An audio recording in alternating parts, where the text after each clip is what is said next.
నమస్తే, welcome to ఓటెన్ TV. Visakha జిల్లా పశ్చిమ నియోజకవర్గం 89వ వార్డు కొత్తపాలెం గోపాలపట్నం నందు నిర్వహించిన ప్రజా దర్బార్ కార్యక్రమంలో పాల్గొన్న ప్రభుత్వ విప్ విశాఖ పశ్చిమ నియోజకవర్గ శాసనసభ్యులు గణబాబు.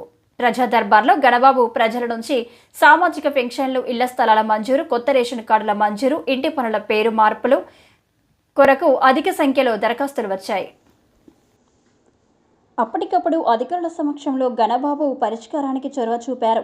ఈ ప్రజా దర్బార్ కార్యక్రమంలో గణబాబు మాట్లాడుతూ వివిధ శాఖల అధికారులతో ప్రజల యొక్క సమస్యల పరిష్కారం కోసం కూటమి ప్రభుత్వం చేపట్టిన ప్రజా దర్బార్ కార్యక్రమాన్ని అందరూ ఉపయోగించుకొని స్థానిక ప్రజలు సమస్యలు పరిష్కరించుకోవాలని అన్నారు. ప్రజా దర్బార్ కార్యక్రమం ద్వారా సమస్యలను పరిష్కారానికి కృషి చేసిన శాసనసభ్యులు గణబాబుకి, ప్రజాప్రతినిధులకు, అధికారులు, స్థానిక ప్రజలు కృతజ్ఞతలు తెలిపారు.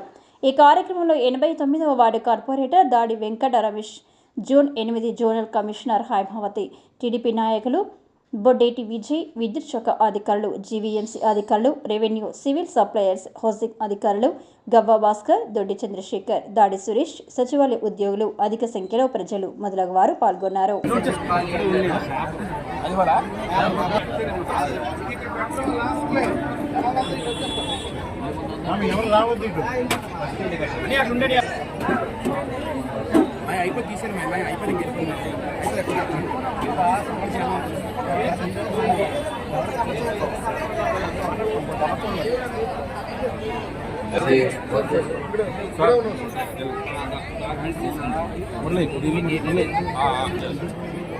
ఎక్కడ ఇచ్చారు? ఇది మదనాపురమా, అచ్చరేలో?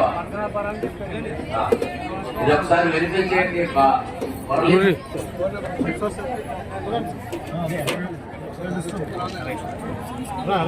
రేషన్ కార్డు వేరే ఉందా? ఈ అబ్బాయి గవర్నమెంట్ వేరే కార్డు ఉందా? ఇది యాక్సిడెంట్లా?